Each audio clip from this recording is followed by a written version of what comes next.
तो मेरे प्यारे प्यारे दोस्तों की भारी डिमांड पर आज मैं लेकर आ गई हूँ मैडम का जो सो कॉल्ड लेटेस्ट इंटरव्यू था, जो कि अब अपलोड हो चुका है। पहले वो मिंत्रा पर अपलोड हुआ होगा, तब वहाँ पर मैंने नहीं देखा, लेकिन अब वो वापस से चैनल पर आ गया है, जो कि लगभग 1 घंटा 2 मिनट 6 सेकंड का है। और भाई क्या भर भर के उसमें ओवर एक्टिंग की है, क्या सेटअप लगाया है, माय गॉड। ऐसा लग रहा है कि जैसे इस लड़के को बुला के, ये तो लड़का वैसे भी चमचा ही है भाई, इसको बुलाकर अपने मन की बातें एक्सप्रेस करने के लिए उनको एक प्लेटफॉर्म चाहिए था, या फिर कोई एक ऐसा बंदा चाहिए था जो उनका चापलूस है, वो इनकी बातों को, जो इनके दिमाग में आजकल चल रहा है, उसको वो बाहर प्रेजेंट कर सके।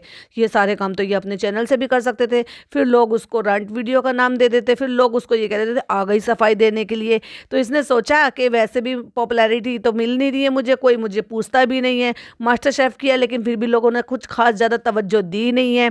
लोग इतनी इतनी रील बना रहे हैं, इवन मैंने देखा कि फैजू की और इनकी जो हमारी वहाँ पे उषा ताई हैं, उनकी रील इतनी वायरल हो रही हैं कि वो ये कह रही थी, फरा मैम उषा ताई तो मुझसे भी ज़्यादा फेमस हो गई है, मेरी और दिलीप से भी ज़्यादा फेमस हो गई है इनकी रील। तो वहीं उन्होंने, जो हमारे मास्टर शेफ थे, वो भी बोलते हुए आए कि मुझे और विकास को भी इन्होंने फेल कर दिया, इनकी रील्स इतनी वायरल हो रही है। तो मतलब कहने का ये कि जितने भी कंटेस्टेंट है ना, आपस में रील्स बना रहे हैं, एक दूसरे की रील्स को जो है वो टैग कर रहे हैं, अपलोड कर रहे हैं और फेमस हो रहे हैं और इंजॉय कर रहे हैं, खूब अच्छे से इंजॉय कर रहे हैं। लेकिन मैडम तो भाई सुमड़ी में चली गई हैं, और सुमड़ी में जाकर क्या प्री प्लान से प्लानिंग की है कि मैं किसी के चैनल पर जाऊंगी, किसी चमचे को बुलाकर उसके साथ इस तरह से पॉडकास्ट घर में ही अपलोड करवाएंगे, क्योंकि इस तरह से ये एक सेटअप है, साफ समझ में आता है, जो अपने घर में बुलाकर किया जा रहा है।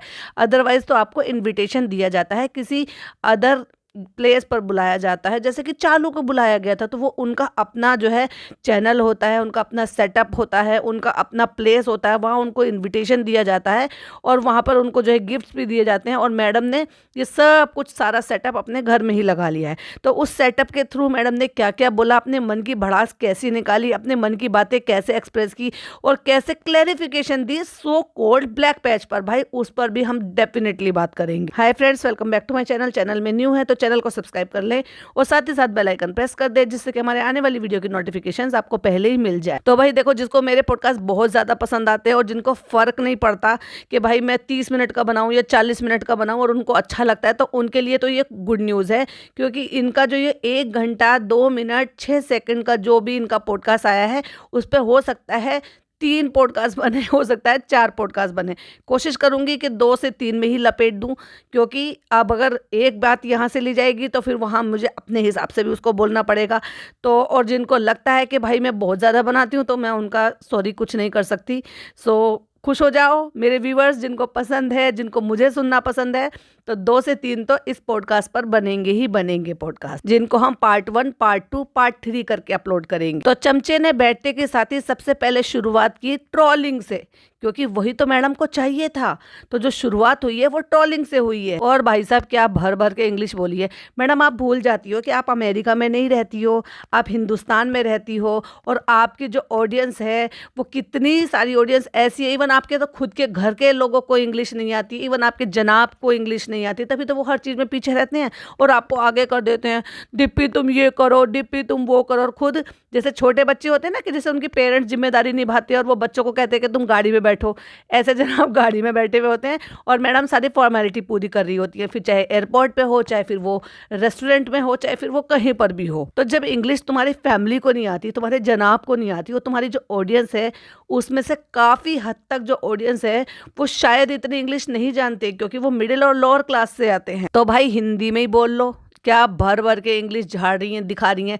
अब आप सो कॉल्ड केबिन क्रू नहीं है, अब आप जो है ना एक अच्छी सुनिश्चित गृहिणी है, जो आप बनने की कोशिश जरूर करती हो, जो कि हो बिल्कुल भी नहीं। पहला सवाल कि इतनी सारी ट्रोलिंग है, आप उससे कैसे डील करते हो, जबकि मेरे हिसाब से ये सबसे लास्ट वाला सवाल पूछना चाहिए था। तो वही मैडम कहती नजर आई है कि बहुत सारी पब्लिक है जो बहुत ज्यादा प्यार देते हैं और बहुत ज्यादा पब्लिक है, लेकिन उनमें से कुछ लोग हैं जिनको मेरी खुशी हजम नहीं होती है। ओ माय गॉड, उनमें से मैं भी हूँ, क्योंकि मैं तो मैडम से जेलस हूँ। और पता है मैं क्यों जेलस हूँ? क्योंकि मेरे हस्बैंड मुझे जनाब से बहुत ज़्यादा प्यार करते हैं, क्योंकि मेरे हस्बैंड मुझे परी की तरह से रखते हैं। हाँ, परी मेरी बेटी का नाम है, लेकिन मुझे परी की तरह रखते हैं, क्योंकि हम लोगों को देखकर लोग कहते हैं कि इनकी लव मैरिज हुई है, जबकि मेरी अरेंज मैरिज हुई है। हमने शादी के बाद पहली बार एक दूसरे को देखा, जब मैं शादी के बाद विदा होकर इनके घर चली गई थी, तब हमने फ्रंट से एक दूसरे को देखा। लेकिन वो केयर, वो बॉन्डिंग, वो प्यार, वो सारी चीजें लोगों को दिखाई देती है, जो हम दिखाते नहीं है, जो दिखावा नहीं है, लेकिन उससे लोगों को लगता है कि इनका प्यार आज भी इतना बरकरार है कि ऐसा लगता है कि शायद इन्होंने लव मैरिज की है। और इवन ये मेरे जो जान पहचान वाले हैं वो नहीं, मेरे बच्चों के जो उनके फ्रेंड सर्कल में है, वो ये कहते हैं कि क्या तुम्हारी मम्मी पापा की लव मैरिज हुई है? और मैडम भर भर के दिखाती रहती हैं मुझे कितना सुकून है, मुझे कितना आराम है, मैं कितनी अच्छी फैमिली में हूँ, मुझे कितनी अच्छी फैमिली मिली है, मुझे कितनी अच्छी सास ननद ये सब मिले हैं।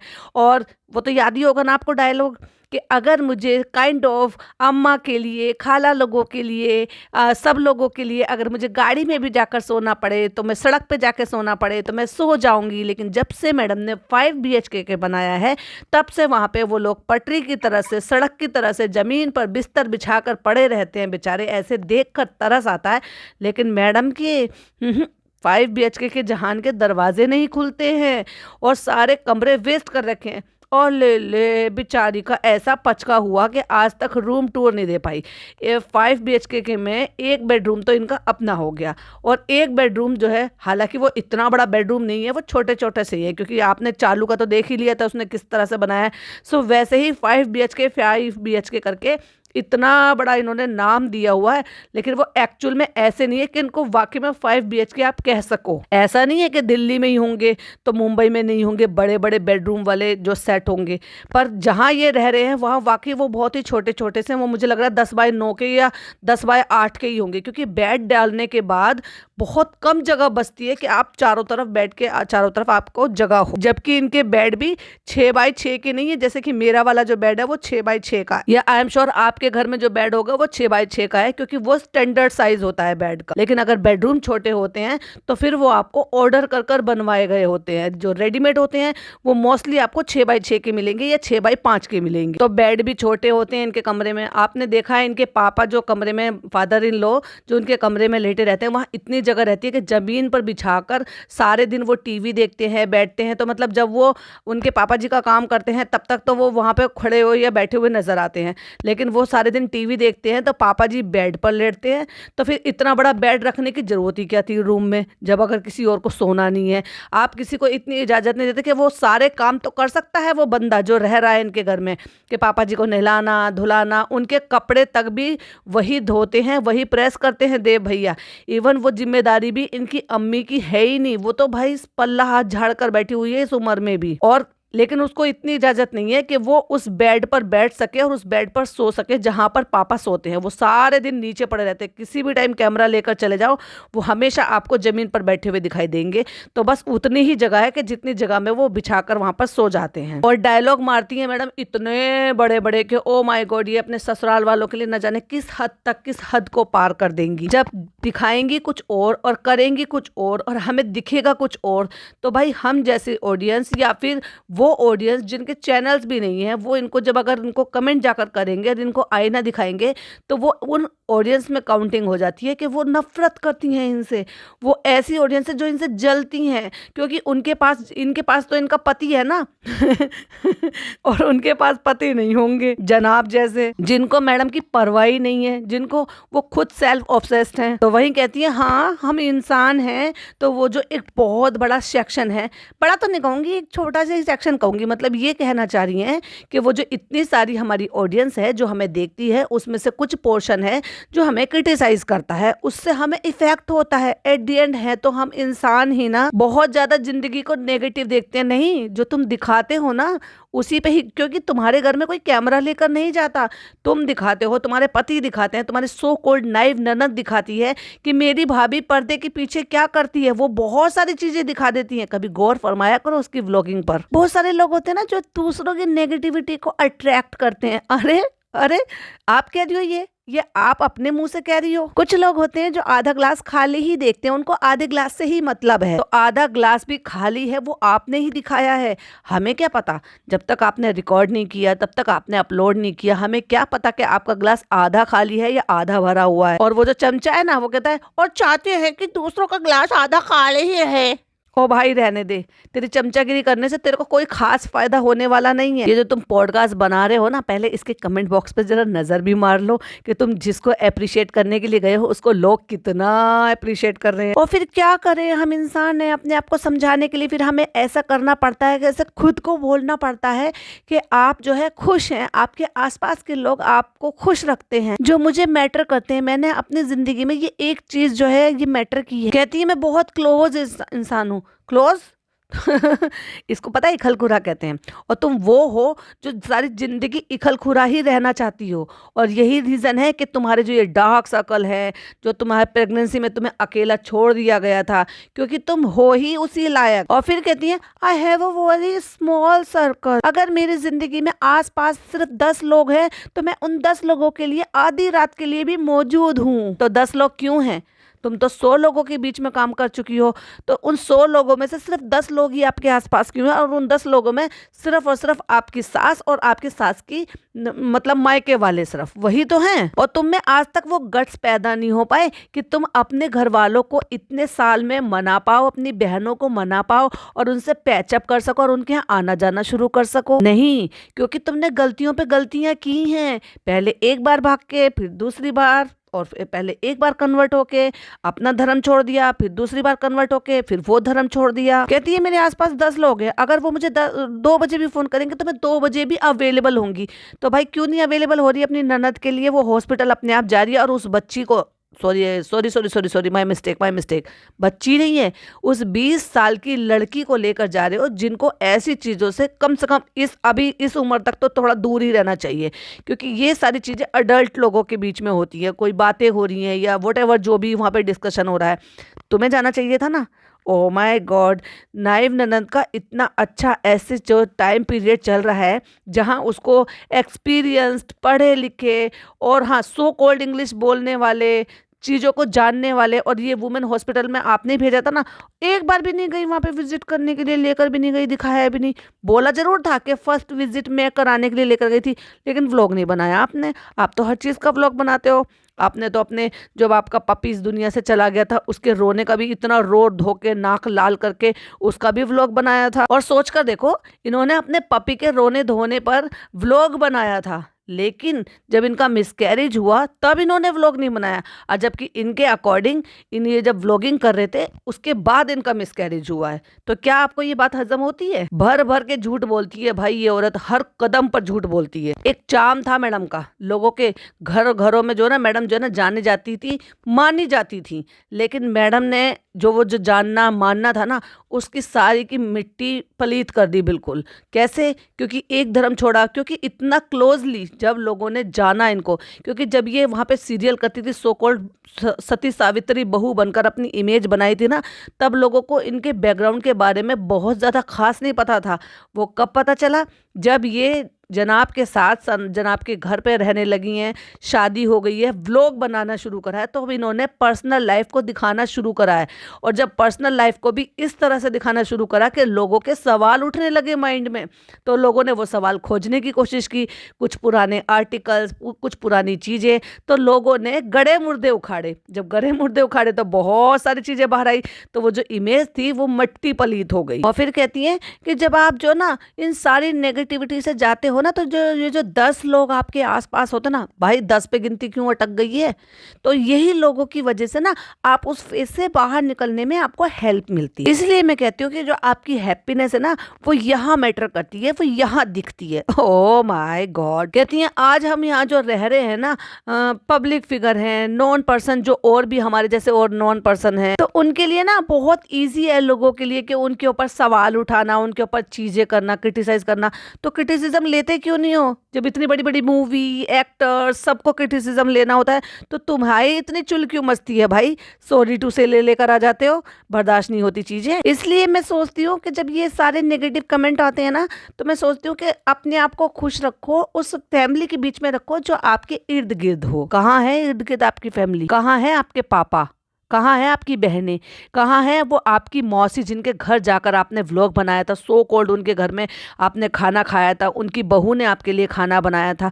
कहाँ है वो? तो तुम्हारा बच्चा 2 साल का होने का आया, पहला बर्थडे चला गया, फेस रिवील कर दिया, बच्चा डिलीवर कर लिया, पूरी प्रेगनेंसी जर्नी निकल गई, और वो एक बार भी आपके यहाँ नहीं आए। क्यों नहीं आए भाई? क्या चक्कर हो गया? उनसे भी लड़ाई झगड़ा कर लिया आपने? क्यों आपके मामू वगैरह कोई नहीं आता? जब आपकी मम्मी आपके पिंड, सो कोल्ड अपने पिंड जाती हैं, तो पिंड में कोई तो होगा जिनके यहाँ जाती हैं, वो क्यों नहीं आते? पंजाब के इतनी दूर है?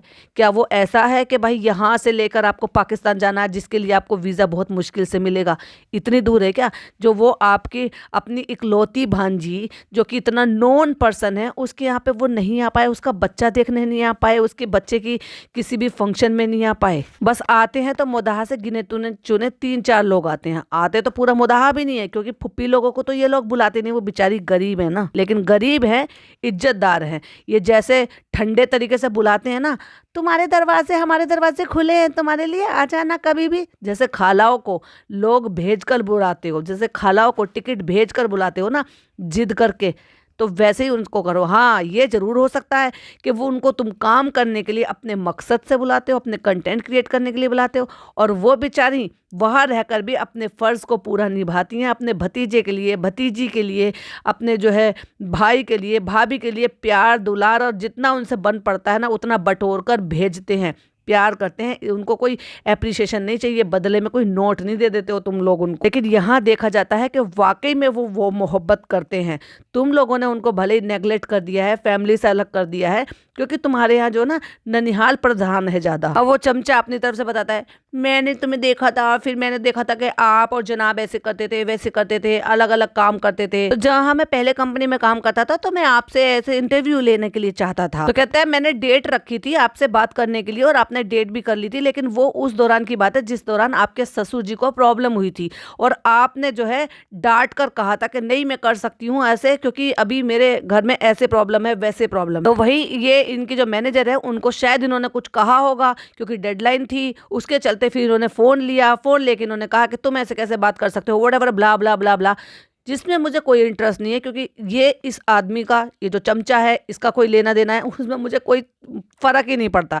मुझे फर्क पड़ता है मैडम के भर भर कर झूठ बोलने से। तो मैं अगला सवाल पूछता हूँ कि इतने क्योस के बाद आप अपने काम को कैसे मेंटेन करते हो? फिर मैडम ने भर भर के झूठ बोलना शुरू करा और मेलोड्रामा शुरू कर दिया, और मैडम जो है ना दूसरी बार मिल रही हैं और तू तड़ाक पर आ गई हैं। भाई बात करने की इस औरत को बिल्कुल भी तमीज ही नहीं है। कहती है मैं सबके साथ ना ऐसे फ्रैंक हो जाती हूँ, जिनको मैं अपना मानती हूँ ना उनसे मैं तू तड़ाक पर आ जाती हूँ। आई थिंक हम सेकंड टाइम मिल रहे हैं। कहती है तेरे साथ भी ना एक वो कनेक्ट रहा है कि मैं तुझे तू कह के बात कर सकती हूँ। इसको बदतमीजी कहते हैं मैडम। कहती है कि फिर मुझे ना इसलिए लगा कि जो तुमने कहा कि मैंने ऐसे कहा था कि ऐसे क्यों कह दिया तुमने, हालांकि आंटी ने मुझसे बहुत डांट खाई है। मैं ऐसी ही हूँ, जो मेरे आसपास लोग होते हैं मैं उनसे डांट देती हूँ, और इसीलिए लोगों में मेरा खौफ रहता है। यस, बिल्कुल एग्जैक्टली, तुम्हारा खौफ है, इसलिए तुम्हारी मर्जी के बिना एक पत्ता नहीं हिलता घर में। जनाब बड़े सो कॉल्ड अपने आप को ये समझते होंगे ना कि भाई मैं घर का राजा हूँ। ना तुम घर के राजा हो और ना तुम घर के मालिक हो। घर की मालकिन आज भी मैडम है। मैडम के बिना पत्ता हिलता नहीं, लेकिन मैडम को सो मच ड्रामा करना है, ये दिखाना है कि मैं जनाब के बिना कुछ नहीं करती हूँ, जनाब ने मुझे सब कुछ करने दिया है, मुझे इजाज़त दी है। मैं तो सो कॉल्ड एकदम मिडिल क्लास जैसे फैमिली की औरतें होती है ना, कि अपने हस्बैंड के बिना कुछ नहीं करते, हस्बैंड की रजामंदी के बिना कुछ नहीं करते, मैं वैसी ही हूँ। अपने इस डिल्यूशन की दुनिया में कब बाहर निकलोगी मैडम? बाहर आ जाओ, जाग जाओ, नींद तोड़ो अपनी। और यही वजह है कि ना कोई बोलता है मैडम के सामने, सबकी घिग्घी बंद जाती है, कोई पलट कर नहीं। अब आप ये देख लो कि चालू का व्लॉग जब शूट होता है नीचे, तब लोगों का कैसा रवैया रहता है, और जब मैडम के ऊपर आ जाते हैं या मैडम नीचे होती हैं, तब लोगों का रवैया, इवन मम्मी का भी, सॉरी इनकी जो सो कॉल्ड अम्मी है, शर्मीली अम्मी, उनका शर्माना कुछ ज्यादा नहीं हो जाता। इसलिए लोग जानते हैं कि ये कभी भी उठा के झाड़ देगी, इसलिए मेरा डर भी रहता है। सो कॉल्ड मेरा टेरर है। हाँ, टेरर है, बना रखा है तुमने। और एट द सेम टाइम अगर कोई मेरी गलती आकर बताता है तो मैं उसको भी लेती हूँ। हाँ, गलती है तुम्हें बताते हैं इतनी सारी, तो तुम उसके लिए रांट वीडियो लेकर आ जाती हो। कैसे कहती हो, सॉरी टू से, हाँ मैं हूँ, हाँ मैं ऐसी हूँ, हाँ मैं वैसी हूँ, अगर मुझे पसंद है तो ये मैं ऐसे करूँगी, मैं वैसे करूँगी, हाँ मैं अपने जनाब से प्यार करती हूँ तो क्या। लिख कर ले लो, तुम बिल्कुल क्रिटिसिज्म नहीं झेल पाती हो। और उनमें से बहुत सारे लोग ऐसे हैं जो बिल्कुल भी आपके हेटर्स नहीं है, लेकिन आपको वो कुछ सही चीजों में राय देती हैं जो कि आप बर्दाश्त नहीं कर पाती हो। अब दूसरा झूठ, नैन इतना ज्यादा प्यार मिला है ना हमें कि जनाब हमारे एक बर्थडे के लिए हमें दुबई लेकर गए थे, वहां लोग 2-2 3-3 4-4 घंटे वेट करा था। और भाई जिन्होंने भी देखा होगा ना, प्लीज कमेंट कर जरूर बताइएगा वो वाला व्लॉग। और एग्जैक्टली मैंने भी वही वाला व्लॉग देखकर इनके व्लॉग देखने शुरू किए थे, जब जनाब इनको दुबई लेकर गए थे इनके बर्थडे के लिए। लिमोजी में सब जगह ये घूम रहे थे, वहां पे मैडम के हिसाब से बुर्ज खलीफा उसमें घूम रहे थे। कोई हमने नहीं ऐसा देखा कि वहां पे कोई इनको मिला हो, कोई हमने नहीं देखा जो किसी ने जो है 2-2 3-3 घंटे इनके लिए वेट कर। इवन वहां पे लोग इनको रिकॉग्नाइज नहीं कर रहे थे, कोई मरे नहीं जा रहे थे इनके लिए। और भर भर के झूठ दो देखो मतलब वहां पे इतने इतने लोग सेलिब्रिटी, और सब दुबई कौन नहीं जाता यार, सारे सेलिब्रिटी जाते हैं। लेकिन ये पता नहीं अपने आप को क्या समझ रहे हैं कि शाहरुख खान नहीं हो तुम जो वहां के ब्रांड एम्बेसडर हो, जिसके लिए वहां पे लोग इंतजार करते हैं, जिसके लिए बुर्ज खलीफा पे वहां पे उनके जो है फिल्म का ट्रेलर चलाया जाता है। भूल गई क्या तुम अपने आप को, तुम समझ क्या रही हो, कुछ भी बा बा बा बा बा करके कुछ भी बकोगी क्या। व्लॉगिंग के बाद वो हमारा पहला दुबई ट्रिप था, और इसीलिए हमें व्लॉगिंग की वजह से ही पता लगा था कि कोई लोग नहीं थे जो तुम्हारे लिए वहां पे इंतजार कर रहे थे।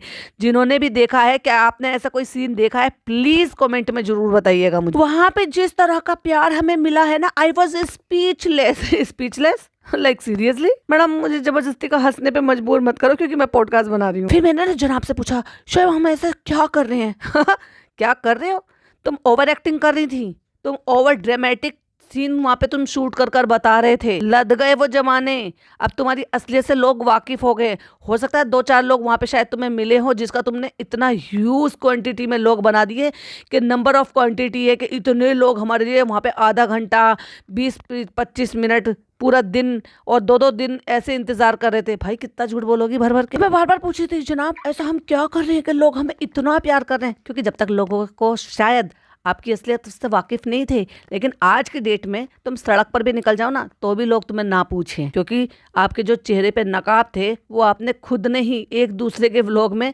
उतार डाले, और बची कुची जो कसर है वो एक दूसरे की छिछा लेदर करने में आप खुद ही कम कर देते हो। 2-2 घंटे लोग वहां पे इंतजार करते थे कि मैडम जनाब यहाँ पे जरूर आएंगे, हम यहाँ पे इंतजार करते हैं दुबई में, और वहां लोग बैठकर तुम्हारे लिए इंतजार कर रहे हैं 2-2 घंटे। इतने वेले लोग हैं दुबई के। शुक्र मानो मैडम ने ये नहीं बोला कि हम दुबई जा रहे थे तो मुंबई से, दिल्ली से और यूपी से सब जगह से लोग दुबई पहुंच गए थे हमें देखने के लिए। दुबई से फ्लाइट पे, मतलब दुबई में फ्लाइट लेकर इतना खर्चा करके हमसे वहां पे मिलने के लिए गए थे। शुक्र मानो कि मैडम ने ये डींगे नहीं मारी। ऑफ कोर्स शो किए हैं, रियलिटी भी किया है, लेकिन ये जो प्यार मिला है ना, क्योंकि ये प्यार तुम्हारा अपना खुद का प्रोडक्शन है, खुद का बनाया हुआ है। रीटेक ले लेके, एक्टिंग कर करके, ग्लिसरीन के बिना आंसू बहा बहा के, ये जो तुमने एक्टिंग पे एक्टिंग करी है और उसको खुद को एडिटिंग किया है ना, तो तुमने ये दिखाया है।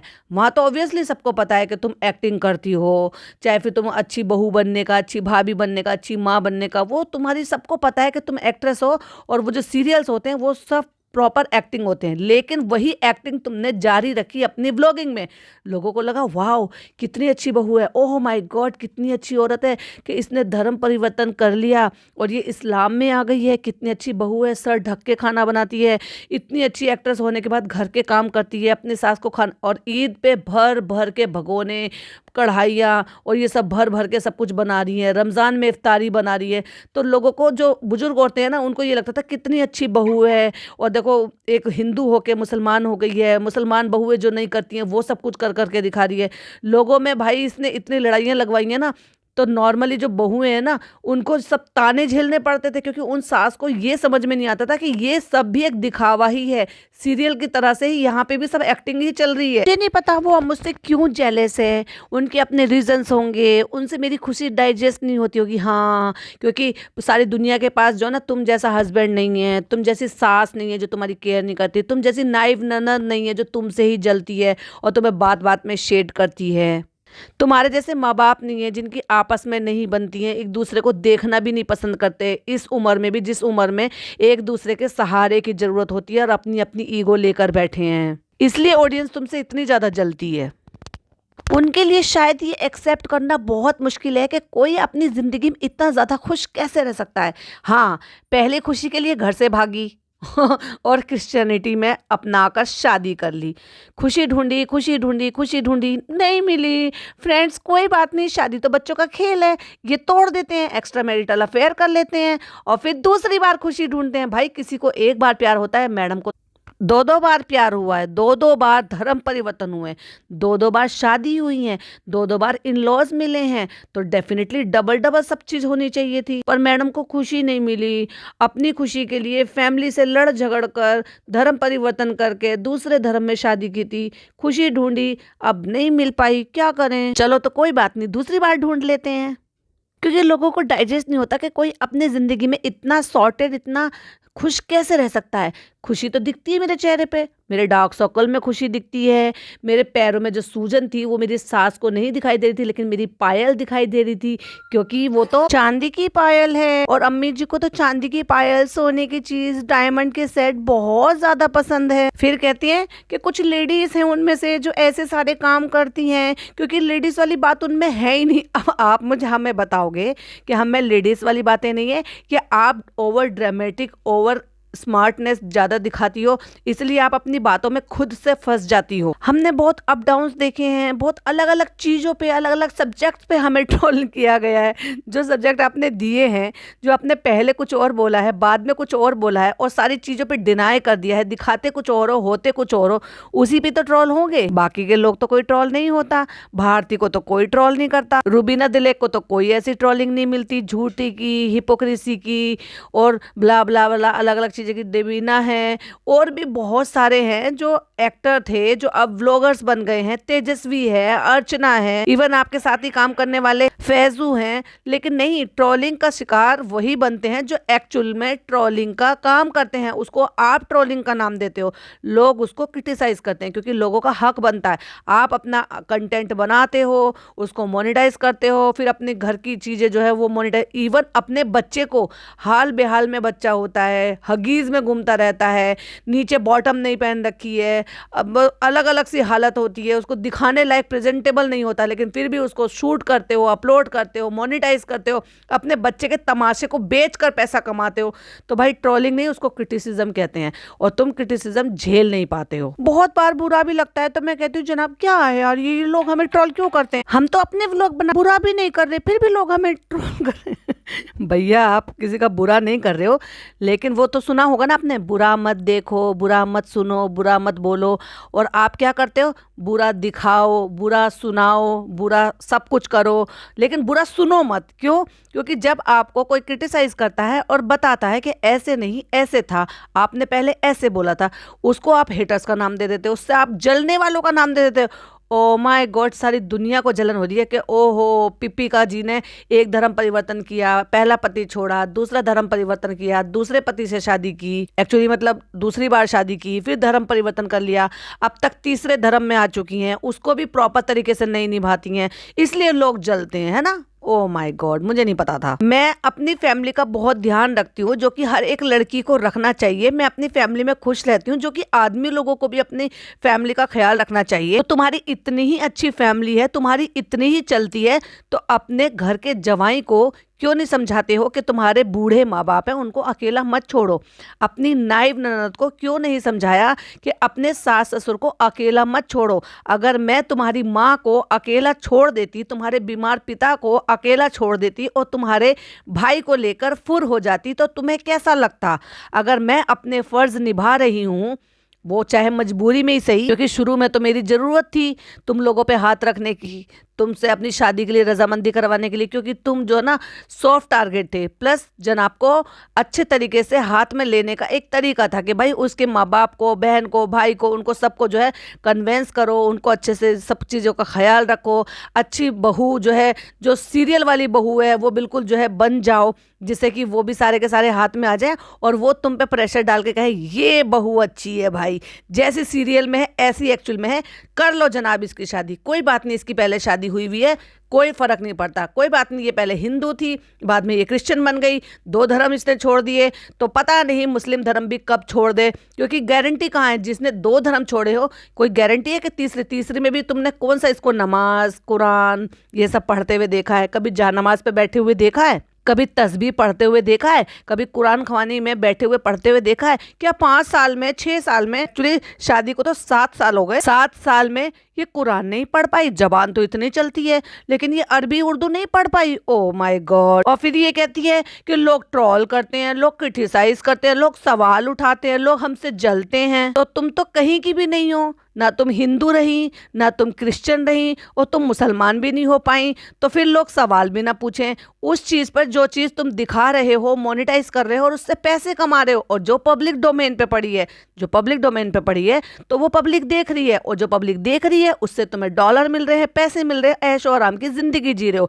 तो जो लोग अपना नेट खर्च करके, अपना टाइम खर्च करके आपके व्लॉग देखते हैं और उनको कोई भी चीज़ अटपटी लगती है या फिर झूठी लगती है, वो उस पर अपना ओपिनियन ना दे, ये कहना चाहती हो? ये तो गलत बात है मैडम, ये तो बड़ी हिपोक्रेसी हो गई। ये था हमारा फर्स्ट पार्ट मैडम के उस पॉडकास्ट के ऊपर, तो बने रहिए इसी तरह से। पॉडकास्ट नंबर 2 आएगा, पॉडकास्ट नंबर 3 आएगा। आपको ये कैसा लगा अब तक के लिए? प्लीज़ इसको ढेर सारा प्यार दीजिएगा और अपनी ओपिनियन जरूर शेयर कीजिएगा।